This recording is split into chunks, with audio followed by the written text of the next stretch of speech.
Alright, what is up guys? So today we're going to be putting on this TRD lip that I bought for a really cheap price, dirt cheap price, because as you can see it's cracked, it needs to be repainted, etc. But I just unbolted my bumper. I'm just going to go ahead and I just drove this in the rain, so it's a little bit dirty right now.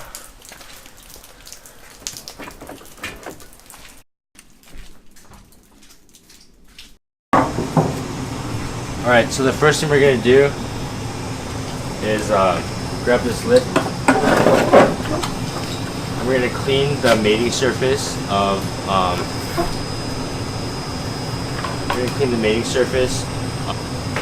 where the double-sided tape is going to go.